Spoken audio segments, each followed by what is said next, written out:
反正明天阁老会和胡大人一起去见皇上，有什么心里话，到时再说也不迟吧。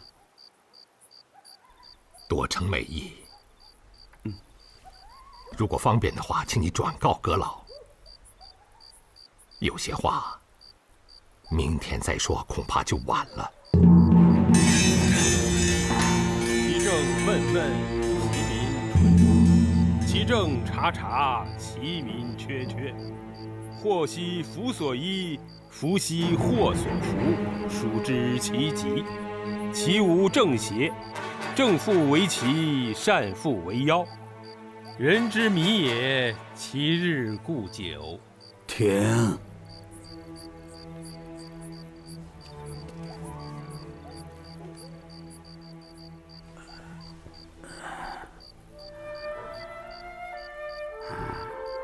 你说，皇上说这段话是不是在哪儿听到了？会提盐田的风声？应该不知道。浙江各级衙门都是我们的人，织造局市舶司那边都是吕公公的人，他们自己做的事情，自己肯定不敢露出半点风声。别的人不知道内情，又没有证据，谁也不敢闻风传事。那皇上为什么要说这番话呢？皇上要是起疑，也一定是胡宗宪那条线捅上去的。胡宗宪就是和那谭纶从淳安县回来之后抓的马宁远。马宁远这份供词，没准谭纶就会知道，他知道了就一定会告诉誉王。皇上真要是听到什么风声，一定是从这条线捅出来的。胡如真平生谨慎，就是审马宁远也不会让第二个人知道，更不会把供状给谭纶看。爹，都到这个时候了，你老还这么信他？如真是我一手带着他走过来的，他的为人我比你们清楚。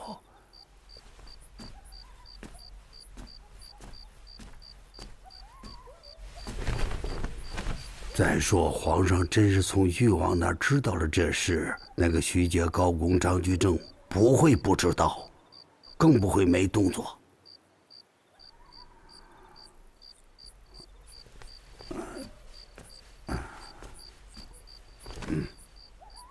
一切等如真来了，一问就明白了。这个时辰他也该到了。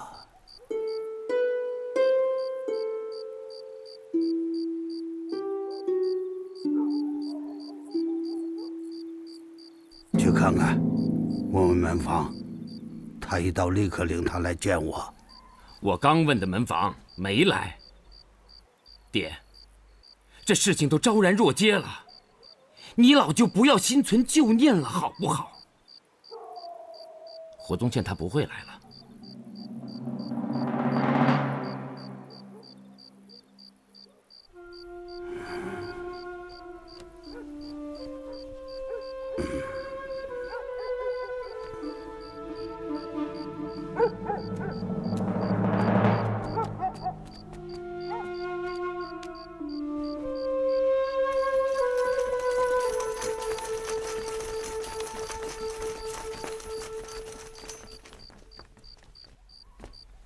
誊录好了吗？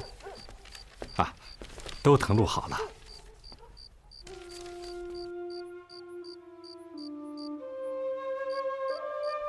好，老头还在等着胡宗宪呢，你们俩过去陪他，我去贤良祠跟他摊牌。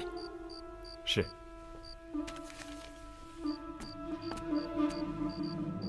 这个时候只能以静观变。皇上公然点名叫谭纶一起进京，是已经把账算在我们头上了。在王爷见皇上以前，不能见谭纶。不见正是人也心虚。谭纶本是王爷府的詹事，进了京没有不见的道理。再说，王爷是朝野皆知的皇储，出了这么大的事，关心国事才是应有的态度。关心也不在今天晚上。今天晚上见了谭伦，明天皇上问起说了些什么，王爷如何回答呀？该怎么回答就怎么回答。张居正说的是政论。王爷，今天晚上应该见谭伦，最好让冯保去叫他来。父子一体，没有什么应该瞒的。惭愧，我们的见识反而不及王妃。让冯保去，确是高招啊。传冯保。小阁老，我这里没有什么马宁远、惠帝燕田的供状。好，没有就好。不过即使有，也不过将我们父子罢官革职坐牢。但不要忘了，自古来视二主者都没有什么好下场。再说了，把我们赶下来，内阁那几把椅子也轮不到你来坐。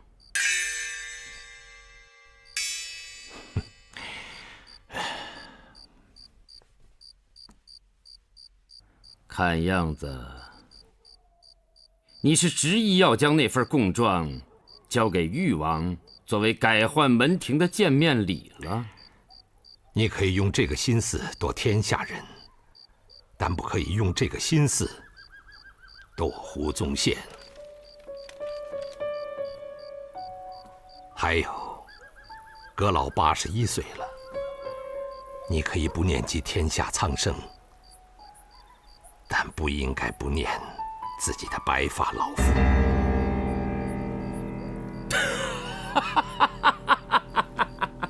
你有什么资格来教训我？大明朝2京13省是在我的肩上担着，天下苍生这几个字，还轮不到你来说。我只问你一句话：在浙江推行改道为桑的国策，你到底是施行还是不施行？施行不施行，我在奏书里已经说过了。这么说，你已经是铁了心了。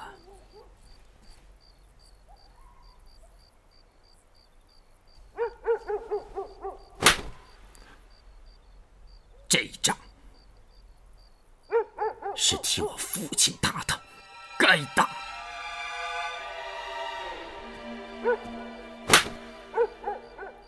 这一仗是我自己赏我自己的。我们父子俩怎么都瞎了眼，派了你这么个人到那么重要的地方去做封疆大吏。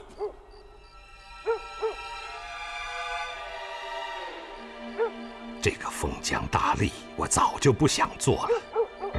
你可以奏请皇上，立刻革了我。这可是你自己说的。你到底想要我做什么？请小阁老直言。那好，辞呈我已经带你拟好了，你自己照着抄吧。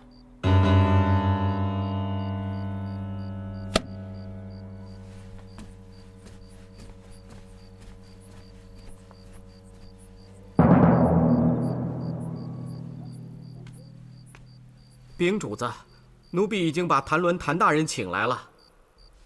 叫他进来吧。是，谭大人请。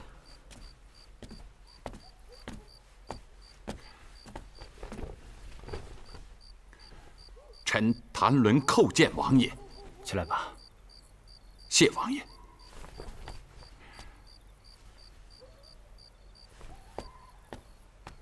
站着。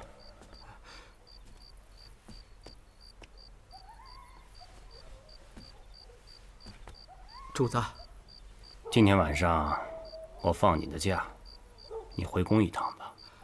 主子，奴婢回宫干什么呀？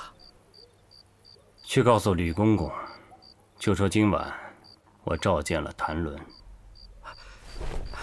主子，奴婢可不敢干这样的事儿。怎样的事啊？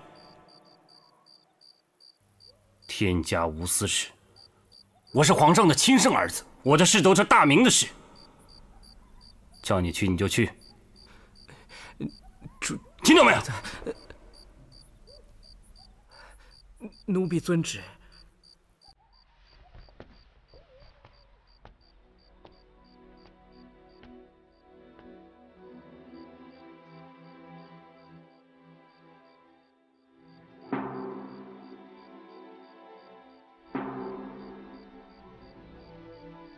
报更了吗？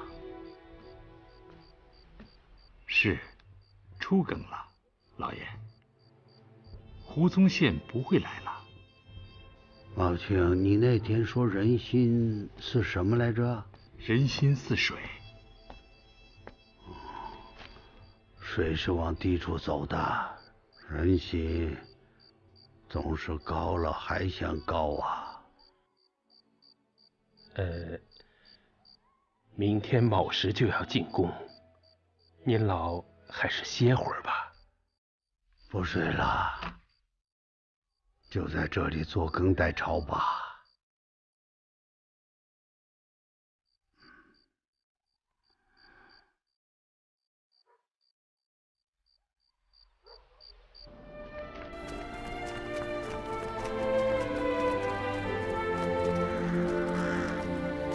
臣胡宗宪拜见誉王。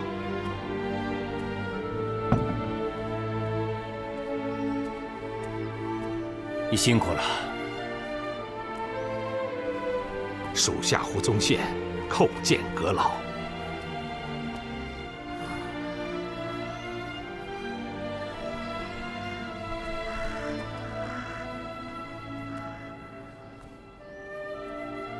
阁老，别说了，觐见皇上吧。是。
一个四品的知府，一个四品的河道监管，2个科甲正途的知县，你举手就杀了，好气魄！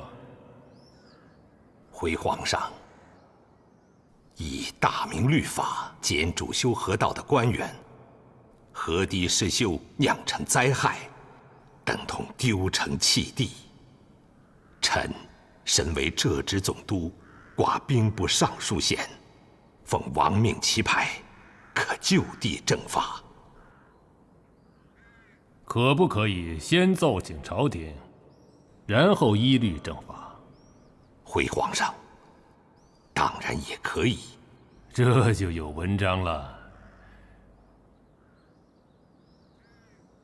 在朕的记忆里，你是个谨慎的人啊。可这一次不但先斩后奏，而且杀的既有小阁老的人，也有吕公公的人。怎么，你就不怕他们给你小鞋穿？回皇上的话，率土之滨莫非王臣，大明朝所有的官员都是朝廷的人。朝廷，也就是几座宫殿、几座衙门，饭还是要分锅吃的。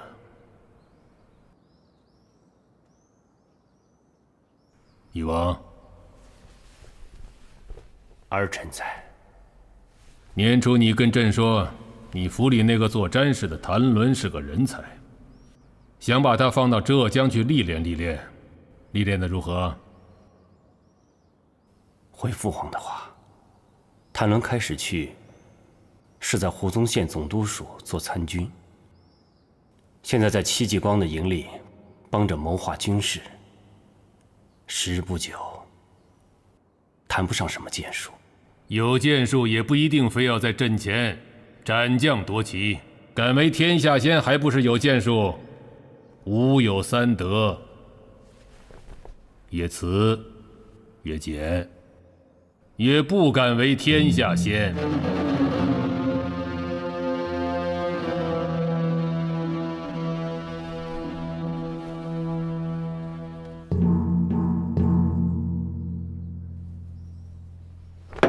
回皇上，臣本朽木之才，蒙皇上不弃，委以封将之重任。但既为封将，则臣一切之所为，除了听皇上的、听朝廷的，绝不听他人指使，也不会有任何人能左右臣之本意。至于此次未能推行改道为桑之国策，又在臣之任地发了这么大的水灾，一切罪责归根结源，都是臣一人之过，更与他人无关。这是臣请求革职的辞呈，请皇上圣准。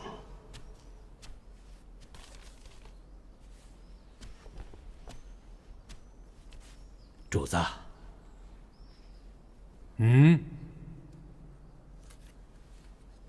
听到没有？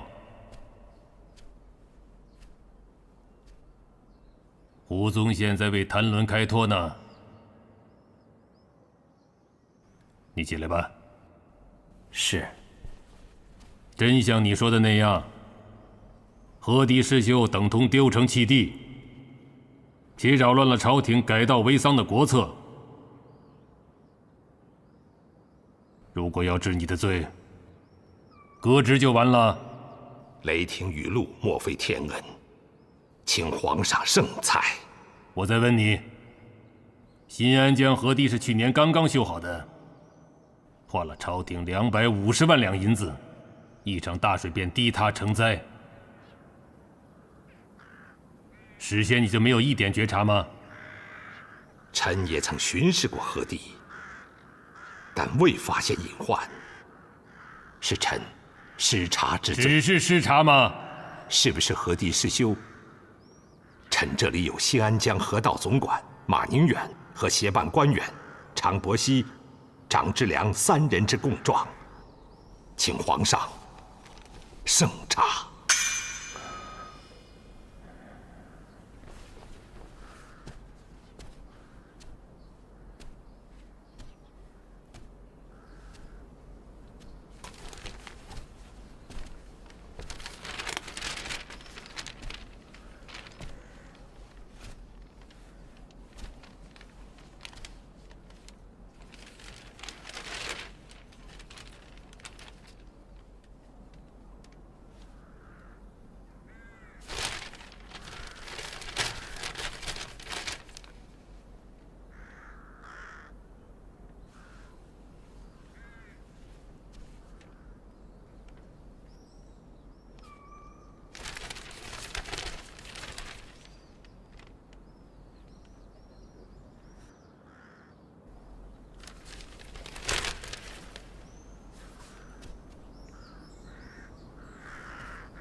严阁老，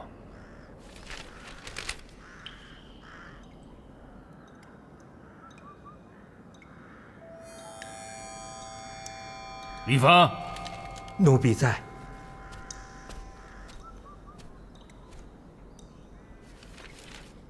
你知道这份供状里的写的都是些什么吗？奴婢不知道。那朕就告诉你，写的都是河堤失修的详情。去，把它送给严阁老去看看。是。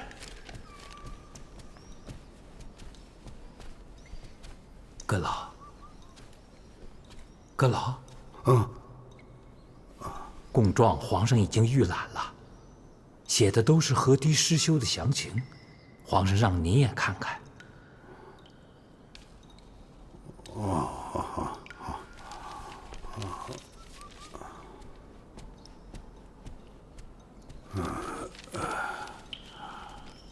皇上，臣老迈眼花，字太小，看不清了。那就拿回去，给内阁的人都看一看。是。还有一样，胡宗宪的辞呈，他自己提出，请朝廷开他的缺。阁老，你认为要不要准如所请？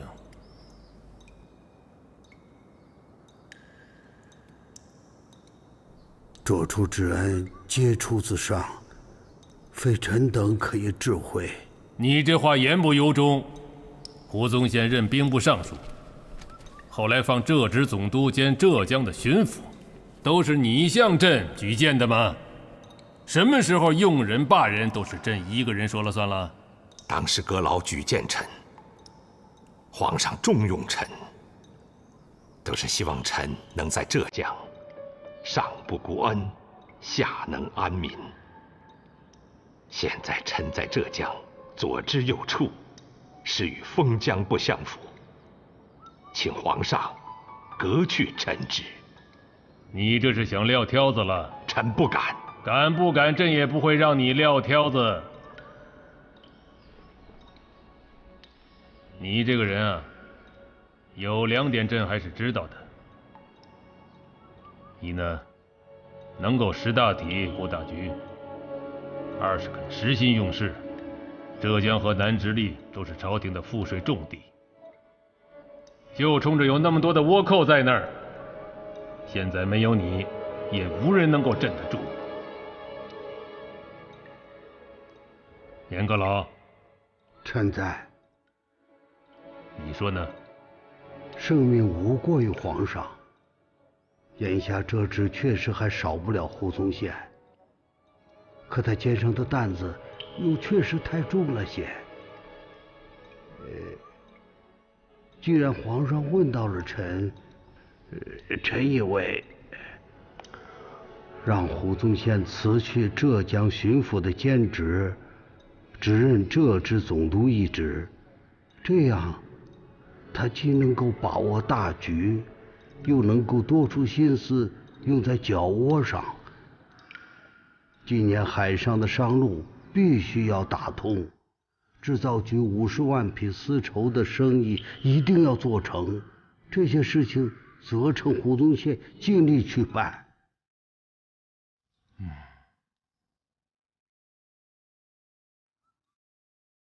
这才是老成谋国的话。至于浙江赈灾和改道为桑的事儿，你们下去后，让胡宗宪和内阁的人好好议个法子。两难若能两顾，总是好事。是。胡宗宪，你都听见了？回皇上，臣遵旨。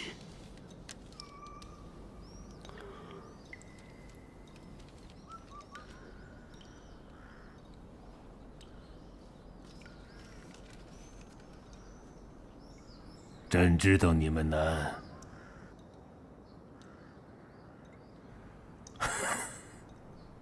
朕也难。好，我们就都勉为其难吧。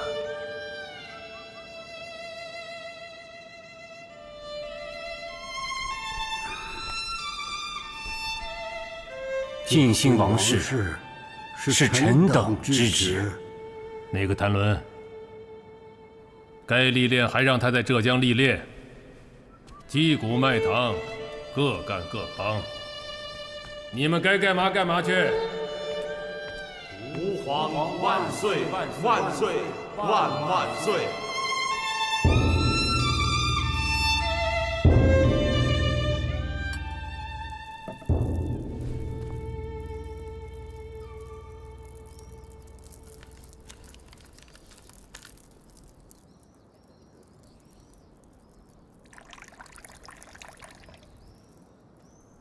主子，该进丹了。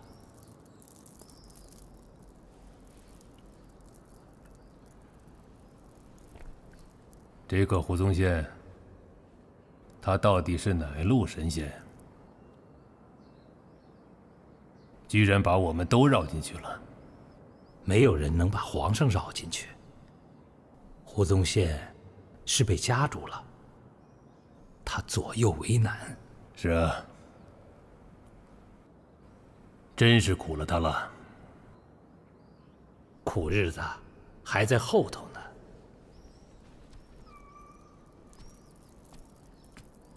燕阁老那边肯定不会再认他了。以他的为人，他不会再投靠徐阶、高拱、张居正他们。浙江不能乱，改道为桑的国策还得推行。哎。两头都不买他的账，不难死，也得愁死。朝廷不可一日无东南，东南不可一日无胡宗宪。叫倭要靠他，辅助百姓不造反也要靠他，不能让他累死，更不能让他愁死。国库没有银子，让严世蕃他们弄去。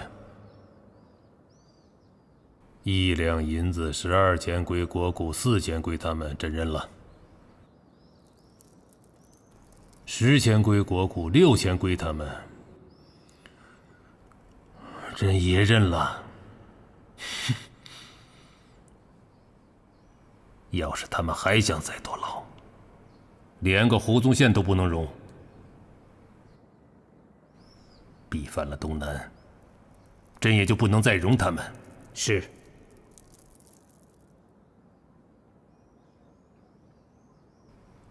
要看住他们，可惜是人太少了。誉王派到胡宗宪身边的那个谭伦要保，暗地里传个话给誉王：徐阶、高拱、张居正，如果再奏请什么人到浙江去，一律批红照准。是。还有高奏杨金水，以后宫里不要再为难胡宗宪。奴婢明白。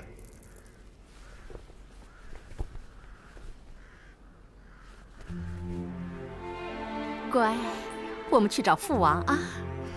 大半，快点儿！哎，来了。哎，世子爷，真乖。哟，张师傅来了。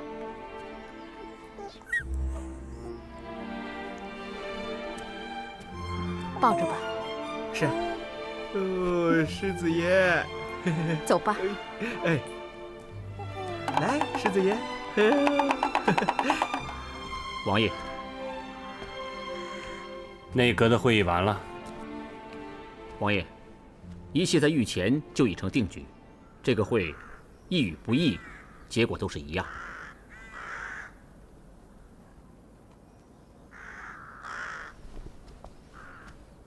那胡宗宪请求朝廷给浙江拨粮赈灾，总该答应他吧？总得有个道理吧？还要什么道理？他们就是想让浙直那些丝绸大户就地拿粮食，把受灾百姓的田都兼并了去，还美其名曰以改监镇，两难自解。你们呢？总得说话吧？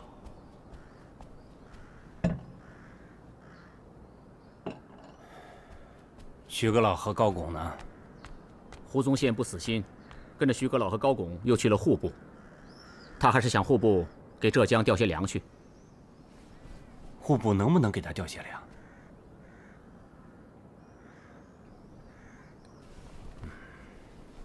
户部是不能给他调粮的。王爷，说句您不一定爱听的话，能调，这个时候我们也不会给他调了。这话什么意思？干脆让浙江乱起来。到了这个时候，臣等的意思也该让王爷明白了。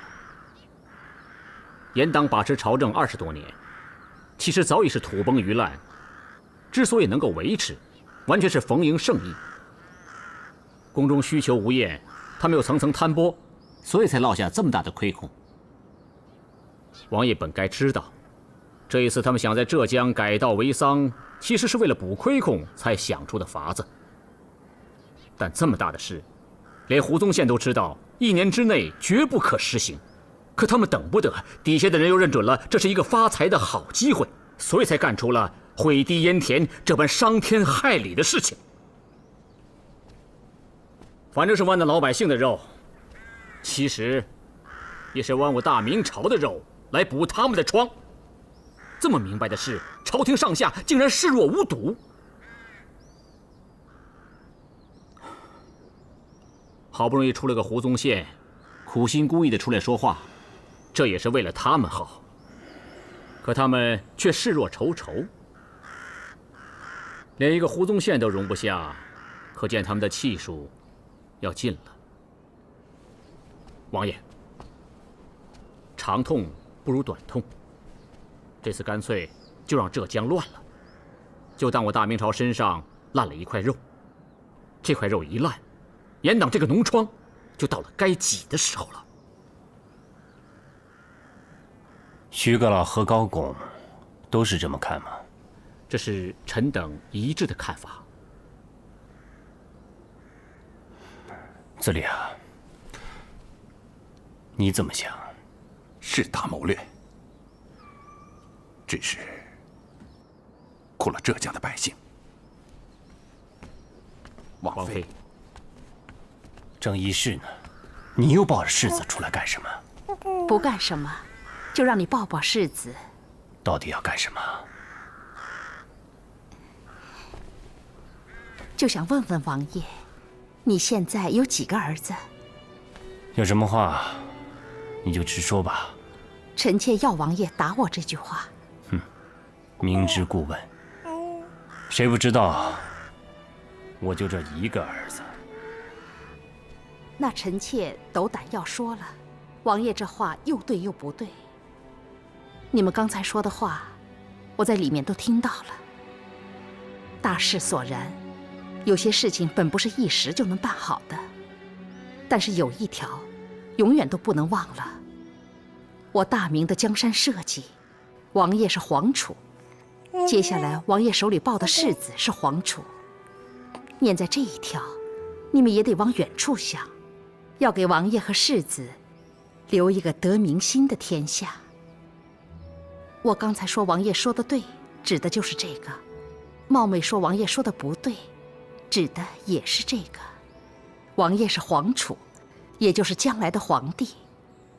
大明朝所有的百姓都是你的子民，将来还是世子的子民。哪有看着子民受难，君父却袖手旁观的？胡宗宪尚且知道爱护自己认地的百姓，王爷，还有你们，难道连个胡宗宪也不如吗？大明朝不是他们严家的大明朝，更不是他们底下那些贪官豪强的大明朝。他们可以鱼肉百姓，王爷，还有你们这些忠臣，你们不能视若无睹。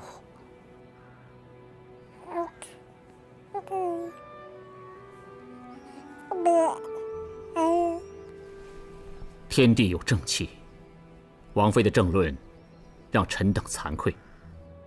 浙江的大局确实已经无法挽回，但对那些受灾的百姓，臣等确实应该争一分是一分。民心不可失啊！来。王爷，我来。乖。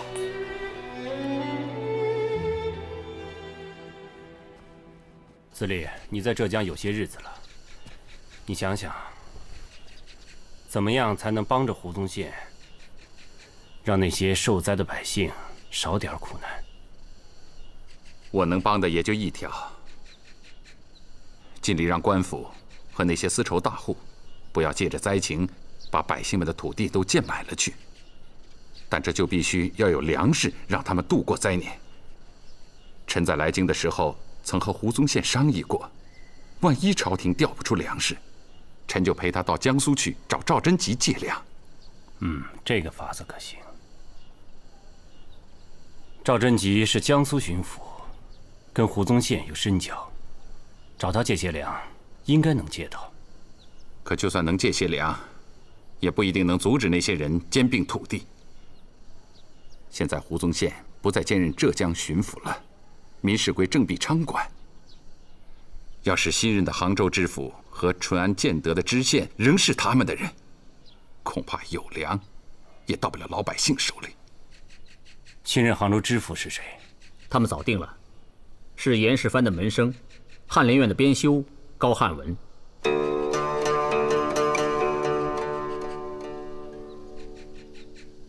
高翰文是不是上一科的探花？那个以理学后进自居的高翰文？是这个人。用他，也可见严党那些人费了心思。这个人写了几篇理学的文章，在朝野有些影响，也没有什么攀附劣迹。这一次的“以改兼朕，两难自解”这8个字，就是他想出来的。内阁议事的时候，严世蕃和他那些同党把这个人都捧上了天。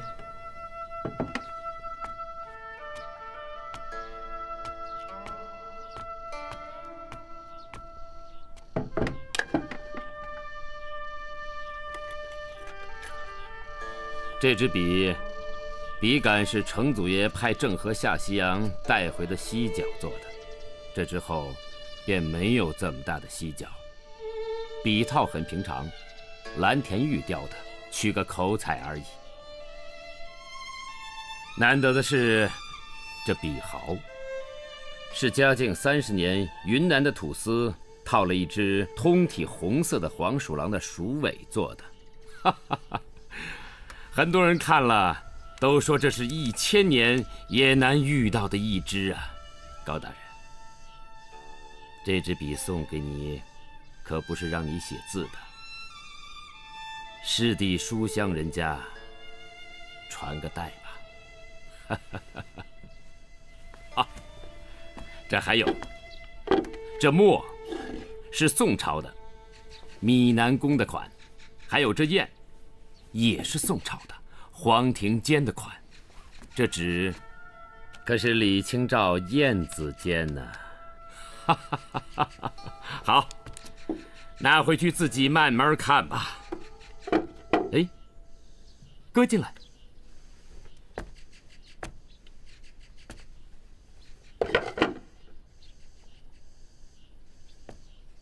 恩师，这么贵重的东西，学生不敢收。我送的，你就收下。宝剑曾壮士，在我大明朝后晋的翰林里，能受用这套文房四宝的人可不多呀。这是小阁老对你的赏识，还不快收下？哎，罢了罢了，我们这些人也都该归隐山林了。这几样东西，我向小阁老讨了多少回，他不给。现在呀，这美人一去，再无芳草喽。那罗大人现在就可以拿去。哎，可别！这浙江改稻为桑的大事，我可干不了。1年之期，大功告成，我们呢，还等着你用这4宝写节奏呢。恩师放心，2位大人放心。学生此去，1年之内，倘若不能替朝廷完成改稻为桑的国策，就用这盒子里的笔墨写下自己的祭文。快起，快起，高大人，好好去，干好了好好回，朝廷还有重任等着你呢。拿着。恩师，在下就此别过了。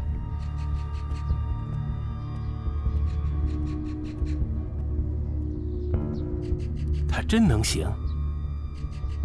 翰林院那种清苦毕竟难挨，储才养望本就是为了施展。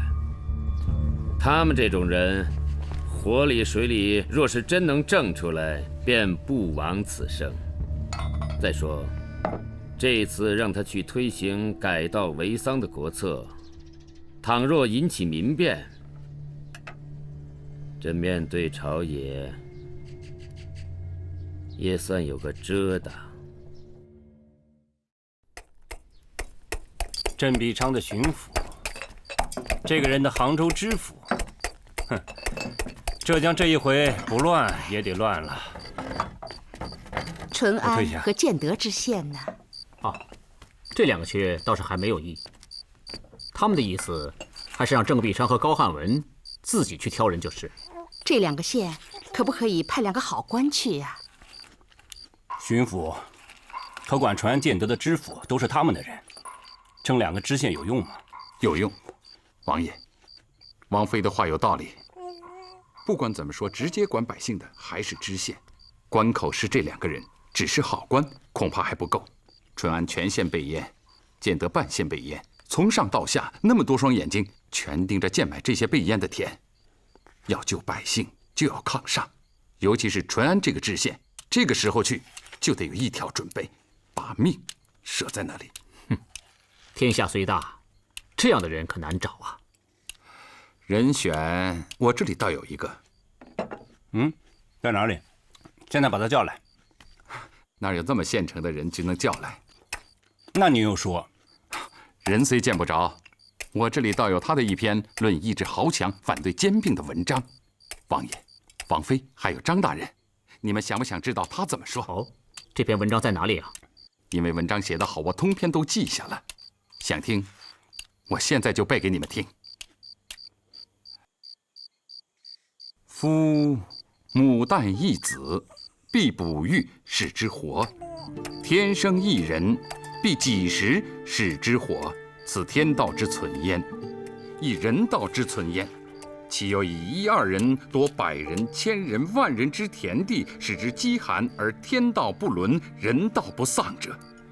天道伦，人道丧，则大乱之源起。民失其田，国必失其民；国失其民，则未见有不大乱而尚能存者。司礼，这几句话，我怎么好像在哪儿听过？正是，胡宗宪在他的上一道奏书里就曾经引用过，只是改了一个字。最后2句就是“是以失田则无民，无民则亡国”。好，司礼，写此文章的人现在哪里？叫什么？此人姓海名瑞，字刚峰，在福建南平县任教育。那就好办了。教育升知县是顺理成章的事。王爷，此人是把宝剑，有他去淳安，不说救私民于水火，至少可以和严党那些人拼杀一阵。王爷，您和吏部说一声，即刻调这个海瑞去淳安。此人是难得的人选，我可以跟吏部去说。事情恐怕没有这么容易。哦，有何难处？教育转知县是升职，莫非他还不愿来？张大人这话在官场说得通，可在海瑞那里未必说得通。这个人我知道，自己愿做的事谁也挡不住，自己不愿意做的事，即使是升官也引诱不了他。现在以他这个情形，他的志向，叫他去淳安，他应该会慷慨赴之。但有一个字，他越不过去。哪个字？孝。可不可以说仔细些？这个海瑞是海南琼州人，4岁便没了父亲，家贫全靠母亲纺织佣工把他带大。重秀才，重举人，慨然有承清天下之志，就是科场不顺，中不了进士，那份志气也慢慢淡了。他把那颗心放在孝养母亲身上。说来你们不信，都40出头的人了，他1个月倒有20几个夜间是伺候着老母睡在一室。他没有娶妻吗？王妃问的正是要紧的地方了。他海门3代单传，怎么能不娶妻？可到现在还只生了一个女儿，因此，要是叫他此时任淳安知县，很有可能便是壮士一去，风消水寒。无论是奉养老母，还是为海门添嗣续后，孝之一道，他便都进不了了。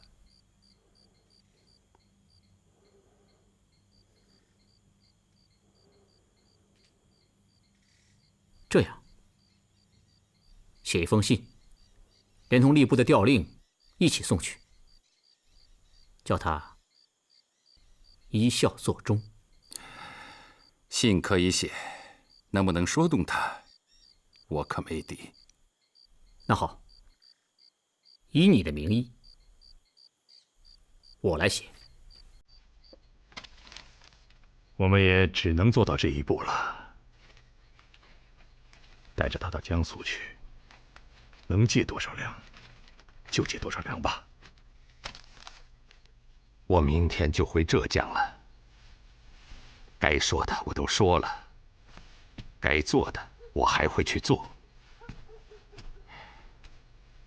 徐阁老，高大人，浙江田少人多，倭寇猖獗，可每年给朝廷上的赋税，却占了全天下人的1/7。你们在朝堂上多念着点浙江。你的难，我们知道。老夫也送你一句话：大风吹倒梧桐树，自有旁人论断长。你有这个心，必有这个果。好自为之吧。多谢徐阁老教诲。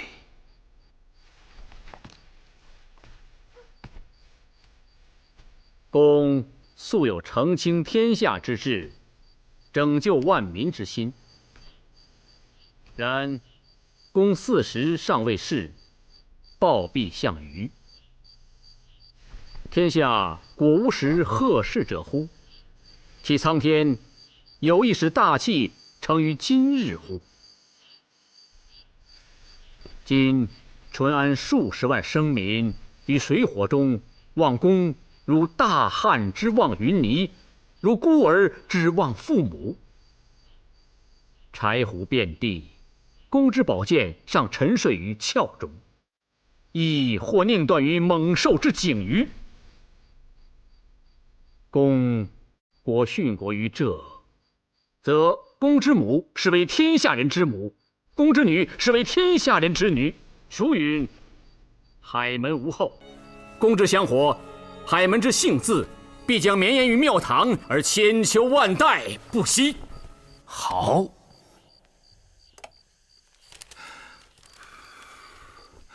哎呀，张太岳就是张太岳，你这封信和海瑞那道书，堪称双星并耀。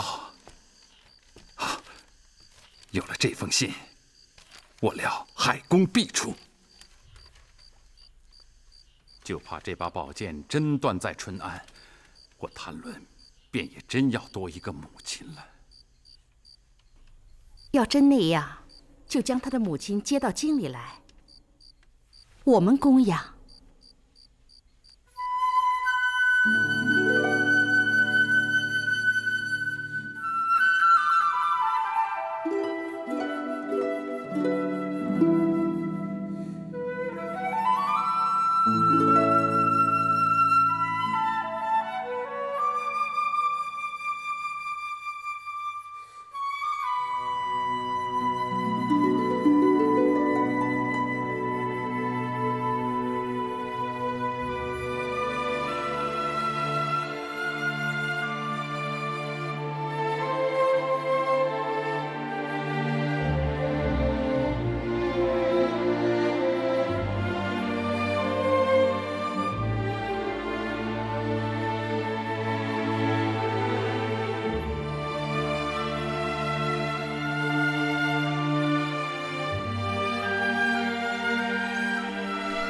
阿母，我来吧。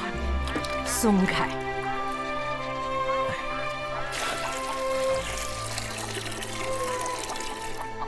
我没有儿子，干你该干的去。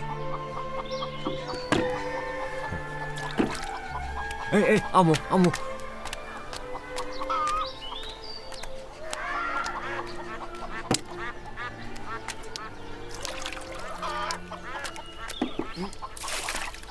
阿母，您老责骂就是，让儿子来浇地吧。走开！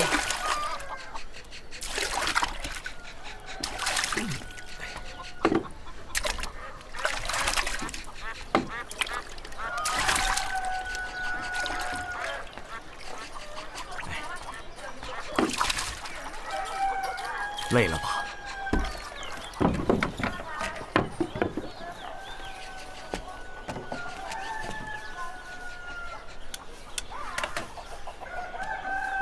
安南，阿爹要出远门，安南想吃。明天阿母给你做，这个给阿婆送去。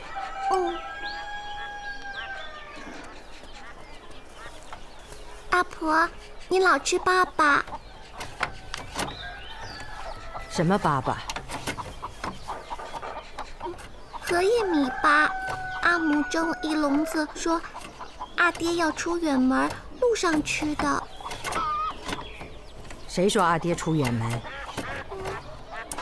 阿母说的。去，告诉阿母，就说阿婆还没死呢。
不要放。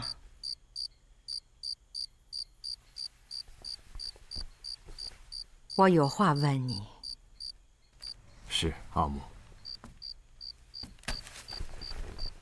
你把那封信的意思再跟我说一遍。是。我不听那些官话。是。你只把你要去的那个地方的事儿跟我说说。阿母，您老知道，我们这的田是卖多少担谷一亩啊？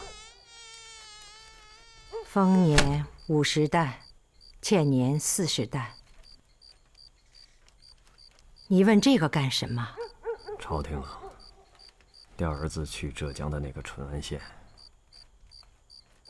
那里百姓的田，现在只能卖到8担谷一亩了。那里的田很多吗？不是。有句话说浙江7山2水1分田，指的就是山多水多田少，平均下来合着才2个人1亩田。那为什么还要卖田？卖得这么贱？被逼的。哦，来，怎么逼的？官府还有那里的豪强，朝廷为了不亏空，要把浙江的田都改种桑苗，好多出丝绸，多卖钱。官府那些人和地方的丝绸大户认准了这是个发财的机会，就要把百姓的田都买了去，还想贱卖。他们串通了，趁着端午汛发大水，把河堤毁了，淹了2个县，老百姓遭了灾。可他们呢，也不带粮给他们渡荒，就是想啊，逼着百姓卖田活命。这么伤天害理的事，朝廷就不管？这些事儿，朝廷都知道。是朝廷让他们干的？是朝里掌权的人，说明了，就是严阁老那一党的人。信。给我信。哦。给儿子写信的这些人，都是朝里的忠臣。调儿子到淳安去当知县，就是他们安排的。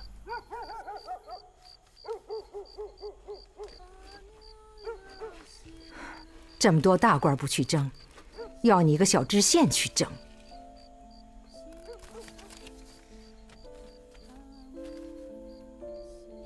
阿母，这里面有许多情形，儿子现在也不是很清楚。那你还答应他们去？儿子想啊，正是因为这样，几十万百姓才需要有一个人为他们说话，替他们做主。那为什么就单挑你去呢？他们相信儿子，相信儿子会为百姓跟那些人去争。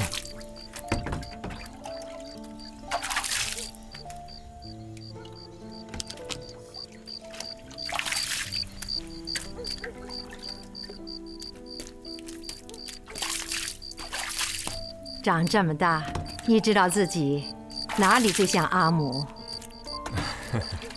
儿子的一切都是阿母给的。我是问你哪里像阿母？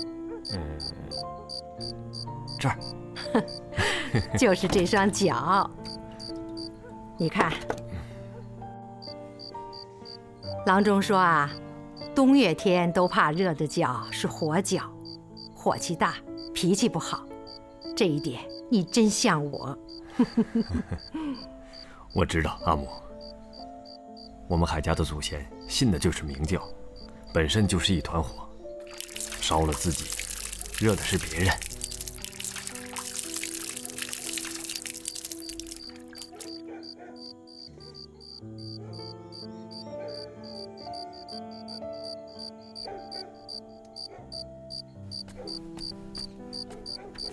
听说啊，大明朝的太祖皇帝得天下的时候，信的就是明教，所以把国号改成了大明，是这样吗？是这样。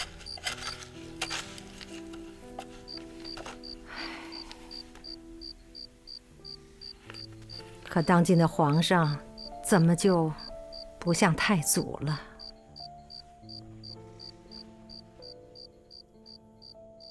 阿木，您回去歇着吧，我过去了。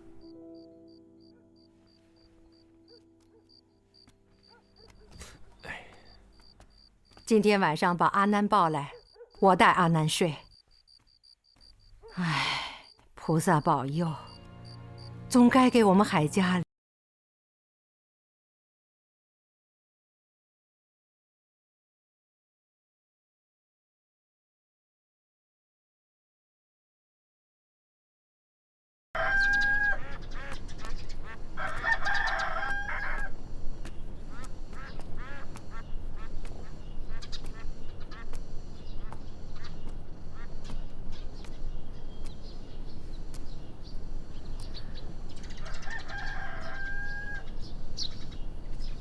阿木，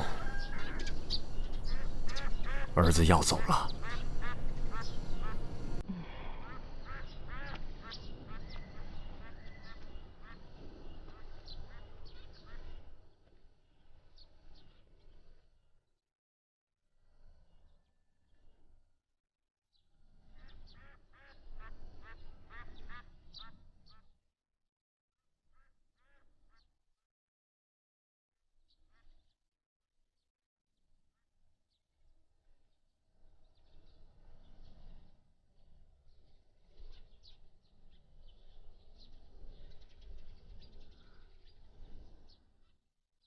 带好阿南，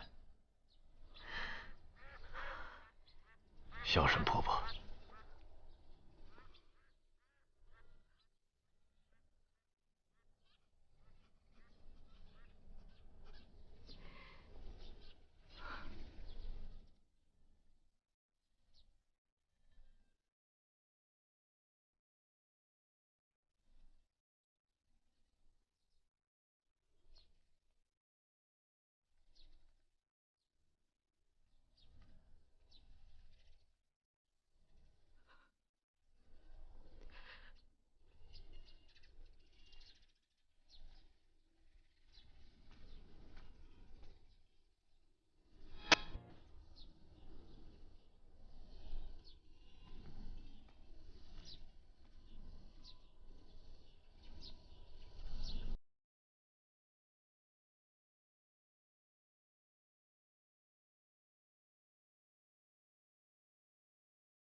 住！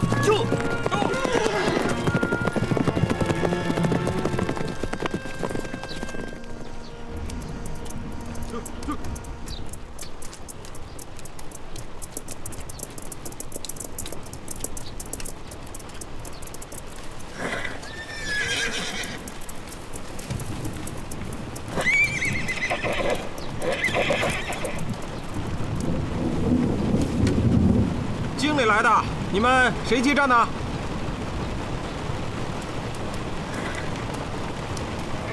有人接站吗？见过大人。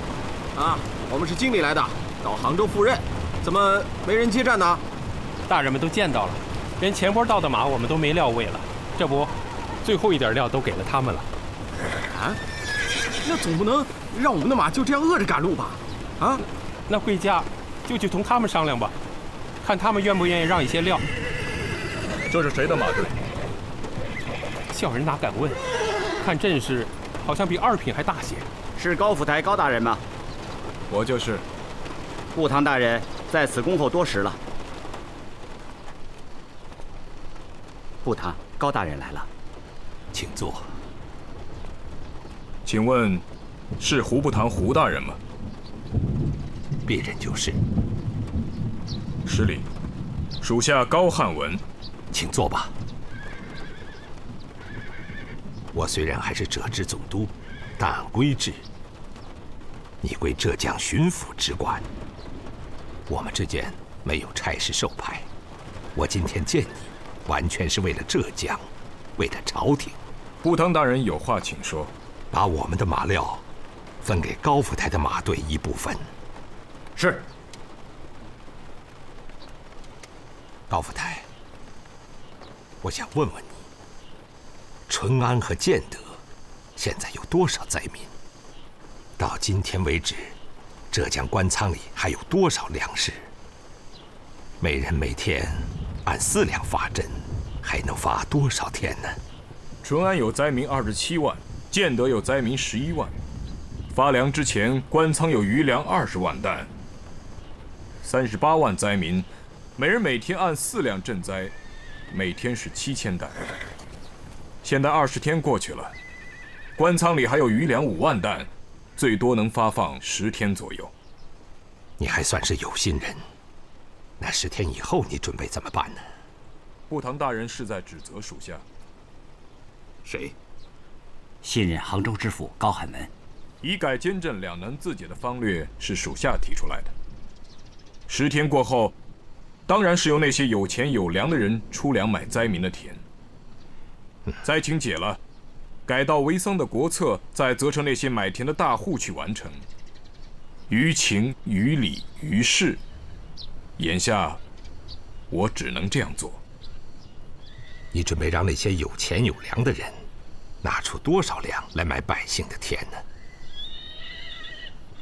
？1000年田800主，买田从来都有公价，似乎不应该官府来过问吧？10天过后，赈灾的粮断了，灾民没有了饭吃，买田的人趁机压价，官府过问不过问呢？天理王法俱在，要真是如此，官府当然应该过问。哪个官府？是你杭州知府衙门、巡抚衙门，还是藩聂衙门呢？当然，部堂大人的意思是，浙江官府会纵容那些大户趁灾情压低田价。要真是这样，你怎么办？属下会据理力争。怎么争？到时候啊，你既不能抄大户的家，把他们的粮食分给灾民，也不能劝说灾民忍痛把田贱卖出去，是两边都不能用兵啊。灾民若被逼起事，浙江乱了，你在朝廷提的那个以改兼镇、两难自解的奏议，就成了治乱之源呐。这恐怕不是你当初提这个奏议的初衷吧？我该怎样去争？请部堂大人明示。以改兼镇的方略，是你提出来的，你有解释之权。第一，不能让那些大户低于30担稻谷的价买灾民的田，这样一来，淳安、建德2县百姓的田就不会让他们全部买了。譬如一家3兄弟，有一个兄弟卖了田，就可以把卖田的谷子借给另外2个兄弟度过荒年。到了明年，2/3的百姓还是有田可耕，淳安和建德就不会乱了。那今年要改30万匹丝绸的桑田数量便不够，请问部堂大人该如何解决？这条国策本就是剜肉补疮，可现在不实行也很难了，这就是第二。让那些大户分散到没有受灾的县份去买，按50担稻谷一亩买。几十万亩桑田，尽量分到各县去改，浙江也就不会乱了。他们不愿呢，你就可以以亲使的名义上奏，让朝廷拿主意。我要自己拿主意，我不会让你一个人去争。我去苏州找江苏巡抚赵贞吉去借粮，10天以后我给你把粮带来，让你去争田价。还有新任的淳安知县海瑞和建德知县王用吉这2个人能够帮你，你要重用他们。不堂，属下有句话，不知当问不当问，请说。不堂这些话，为何不向皇上明言？士为经历，不知难呐。有些事，你以后会慢慢明白的。现在已是5时末，到下一个驿站还有80里，快赶路吧。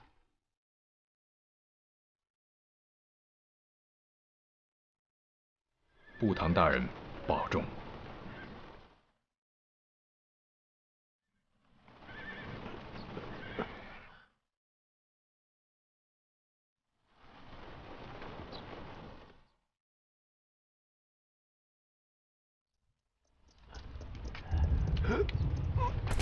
不堂，不堂，不堂，快去，快去找郎中，快点！是。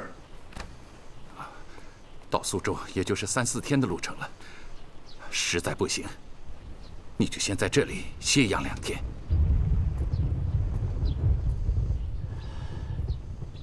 10天之内粮食运不到浙江，我今天就白见高汉文了。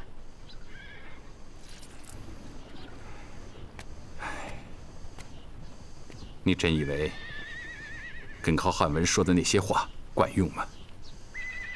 那你们举荐的海瑞和王用吉到浙江管用吗？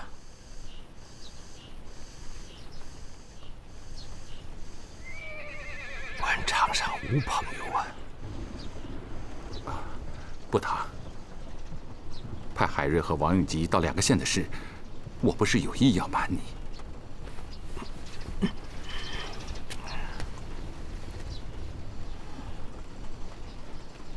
当初我就说过，你谈论来与不来，我都会这样做。今天我还是这句话，你们瞒不瞒我，我还是要这么做。今天有了我和高汉文的交谈，再加上你们举荐的海瑞和王用吉，或许能跟那些人争拼一番。给我备辆马车，走吧。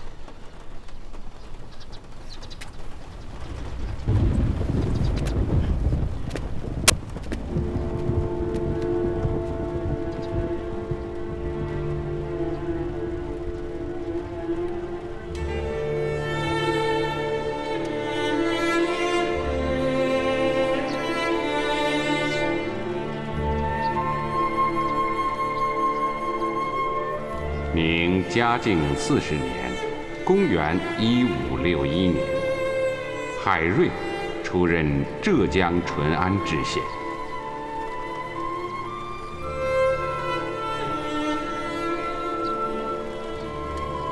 从踏进杭州，步进巡抚衙门报到这一刻起，他便开始了一生向大明朝腐败势力全面宣战的不归之路。站了！什么人？没看见这是巡抚辕门吗？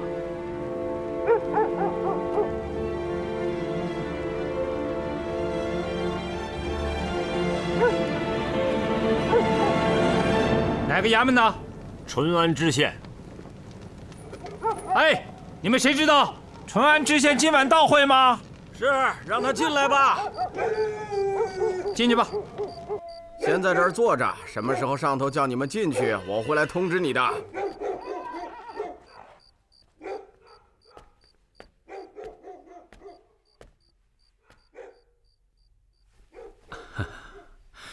幸会，在下王用吉，新任建德知县。哦，幸会，在下海瑞，新任淳安。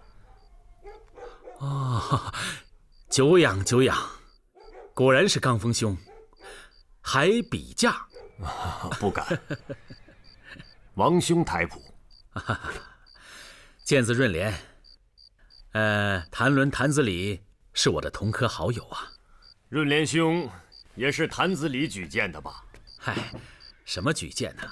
我在昆山做知县，怎么说也算个好缺。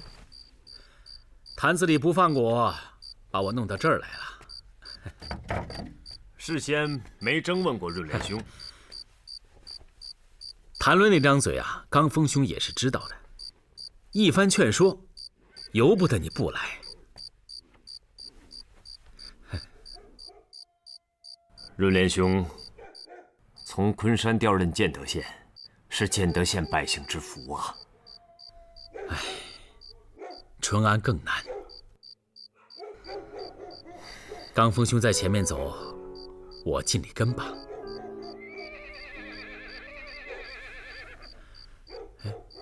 刚峰兄刚到啊？啊，赶了5天路，天黑前刚进城。还没吃饭吧？我去问问，看能不能弄点什么吃的。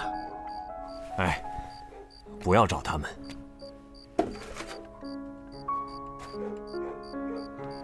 我这儿有。哎，不，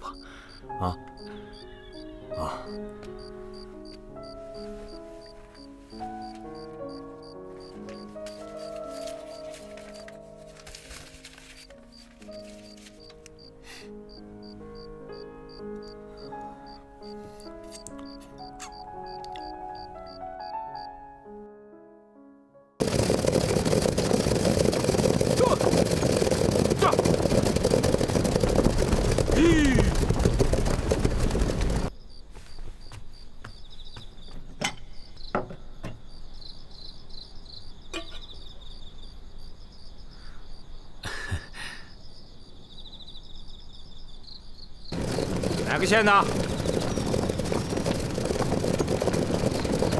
进去吧。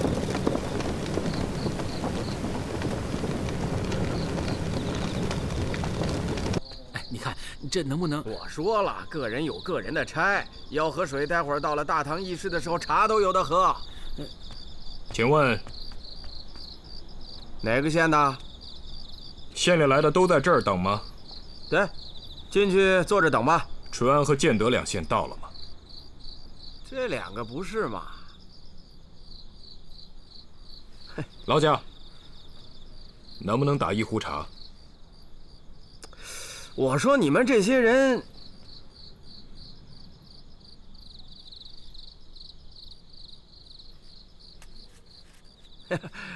实在是太忙了。哎，稍后啊，哎，稍后。在下王用吉，新任建德知县。都是瞧这字儿，瞧这东西，看这瞧这真是好玩意儿，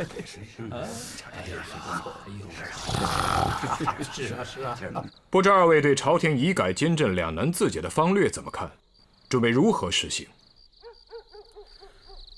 唉，难呐。难在哪里？我想听听。阁下这个话，应该去问新任的杭州知府。听说这个乙改兼镇2难自解的方略，就是新任的知府向朝廷提出来的。要真按这个方略去做，建德和淳安2县的百姓把田都贱卖了，改稻为桑也就成了。那到时候，该发财的发了财，该升官的升了官。可是到了明年，百姓没有田了，全都饿死，我们2个也就该走了。不知道新任的知府大人所说的乙改兼镇2难自解，是不是这个结果？阁下认为朝廷乙改兼镇的方略会让2个县的百姓都饿死吗？今年暂且不会，因为大户们早就准备好了粮，8担1亩，最多10担1亩。百姓卖了田，怎么也能对付个1年半载。阁下怎么知道官府会让那些大户10担8担1亩买灾民的田呢？这个话，阁下得去问知府大人。改字当头，可是官府不带粮，国里面没有米。如果知府大人是灾民，那个时候8担1亩，10担1亩，卖是不卖？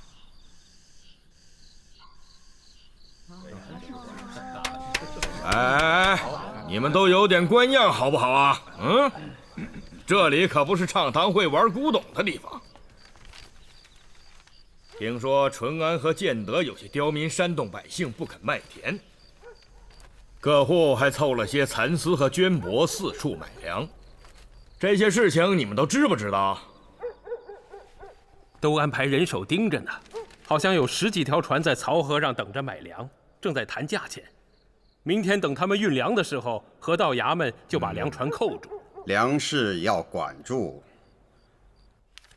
现在所有的粮都要用在改稻为桑上面。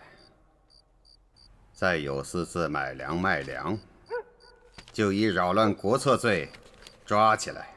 明白，属下明天就扣粮抓人。这才是正经。去看看那个翰林大老爷到了没有啊？到哪儿了？是。几位也不要见怪，衙门大了，人都养懒了。你说今天来了这么多大人，厨房的茶坊还在打牌。哎，问他要茶叶，还叫我自己去找。好在啊，我今天随身带了一包新出的龙井，一枪一旗也算是上品喽。几位在底下当差也不容易，喝吧。你这茶不干净，我不喝。我说你这个人是来当官的呀，还是来找别扭的？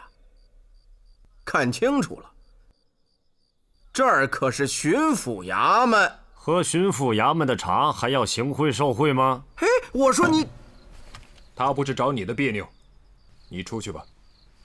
高大人到了吗？莫名其妙，我现在就去问。不用找了，我就是。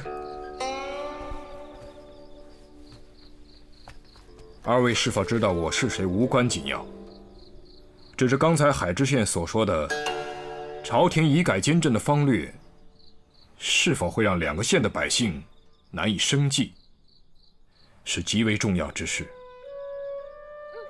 指望二位一片爱民之心，在堂上能坚持就好。请吧。